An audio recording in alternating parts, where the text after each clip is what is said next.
The night my husband became that guy. A real talk about misogyny in marriage.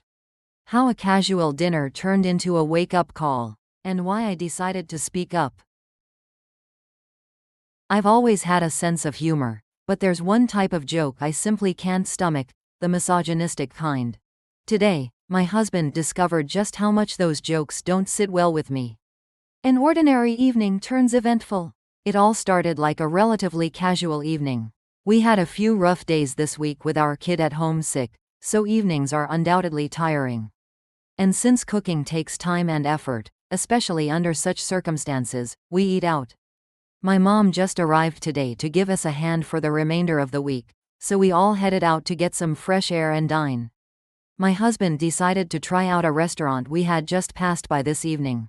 It wasn't brand new, but it was completely fresh for us because it wasn't one of our regulars. What could go wrong? Wait. We sat outside at a table, and the waiter brought us 6 menus. He placed 3 for food and 3 for drinks in no particular order, arranged as a pile on the table. I soon learned that this was a sign of his sloppiness. The misstep, a bit on the run, the same waiter returned swiftly to our table to get the order. Since I didn't have a long time to study the menu, nor did I intend to do so, I decided on schnitzel but forgot to mention the type. Apparently, there were several types to choose from, which I didn't realize as I wasn't planning to spend my entire evening browsing their menu page by page.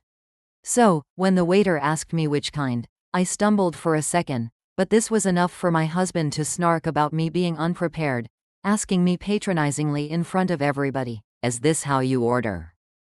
Then, as if this wasn't enough, visibly irritated by my husband's stupid remark, I stumbled when asked about the drinks. The waiter, however, was also quick to tax me by asking in a similarly patronizing tone, "Are you asking me?" validating my husband's earlier assertion that I clearly didn't know how to order. My husband found his question funny, so he laughed. To my shock, they were having a moment at my expense. They were making fun of a worn-out woman who took the day off to care for a small sick child so his father could carry on with his normal day at work, and later have fun cracking jokes with the waiter in front of the family, disrespecting both women at the table and setting an awful example for their son.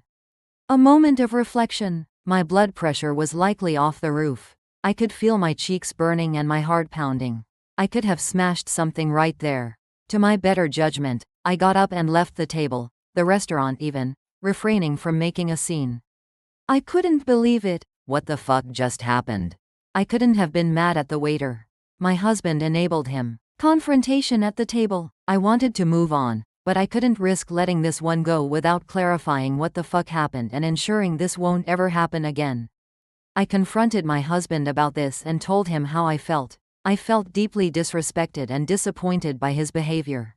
My son did not learn appropriate behavior by witnessing that conduct, and it was especially disrespectful to run this misogynistic show in front of my mother, who was also outraged. Like with cats, when you need to scold them exactly when the bad behavior happens so they can correlate the act with the consequence, husbands tend to forget or minimize the deed if you allow them too much time in between. The aftermath. Another woman would have probably waited. I don't know. I don't care. I do know, though, that after I said what I had to say and cleared the air in front of my family, I felt better. I am not to be stepped on, my friends. My mom was happy I defended myself. My son probably got a lesson on consequences and how not to mess with learned new boundaries. On the other hand, it remains to be seen what lesson the waiter has taken away from this experience, because I seriously doubt other female customers might be as decent as I was to leave the room to clear their heads instead of addressing their misogynistic attitude with their manager. What would you have done if you were me in this story?